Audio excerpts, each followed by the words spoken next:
Dnes vám ukážem 3 tipy, ako byť lepším lescom. Prvý tip, nauč sa používať svoje nohy, respektíve nauč sa správne používať svoje nohy. Okay? Tak ukážem vám to na jednom boulderi, urobím ho dvakrát a ukážem vám, aký je v tom rozdiel. Okay? Dobre.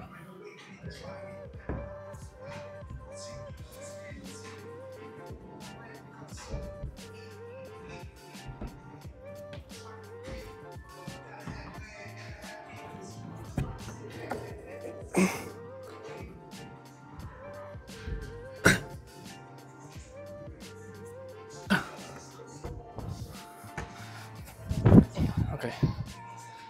Takže toto bol príklad toho, ako to nemáš robiť, alebo respektíve tento boulder som zvládol, ale musel som na to vynaložiť veľa sily. Okay? Teraz ti ukážem spôsob, pri ktorom si vlastne tú silu ušetríš tým, že budeš používať svoje nohy. Okay? Takže stále, keď robíš pohyb rukou, pozeraj, čo môžeš urobiť, aby si vylepšil pozíciu a aby si to uľahčil svojim rukom. Okay? Takže pohyb rukou, pohyb nohou. Zase ruka, noha.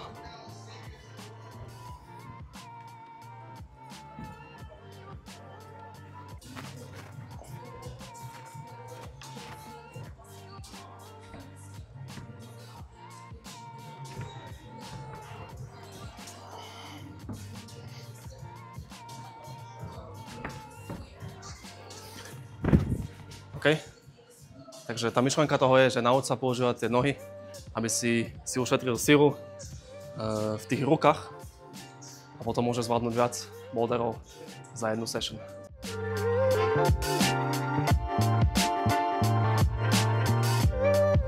Tak máme tu tip číslo 2 a tým je pouč sa zo svojich chýb. Čo tým myslím je, že keď robíš nejaký boulder, okay, môžeme si to aj názorne ukázať.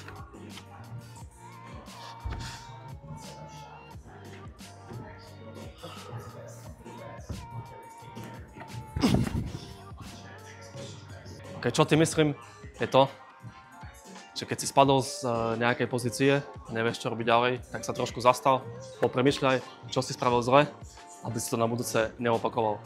Okay, takže sa pouč z toho, čo si urobil zle a snaž sa to aj napraviť. Okay, takže táto časť bola fajn a stadiaľ to som išiel hore. Okay, a to bolo zle. Takže podľa mňa musím ísť do tej ľavej strany a takto a tento chyt chytiť až neskôr.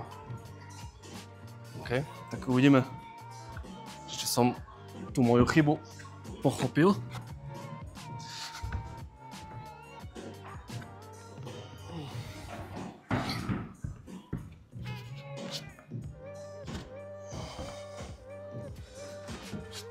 Jo.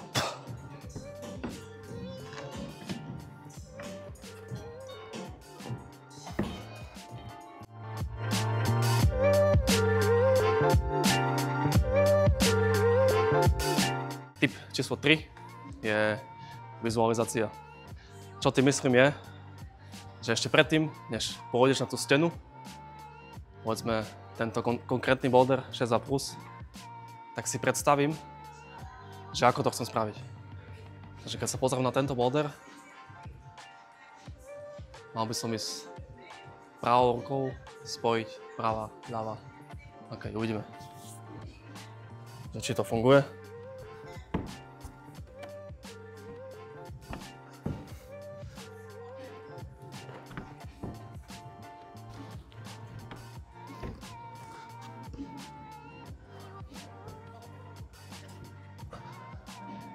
Tak to boli moje 3 tipy na dnešok. Samozrejme tých tipov je strašne veľa. Budem sa snažiť to pridávať častejšie a dávať vám viac tipov a rád, ako sa zlepšiť.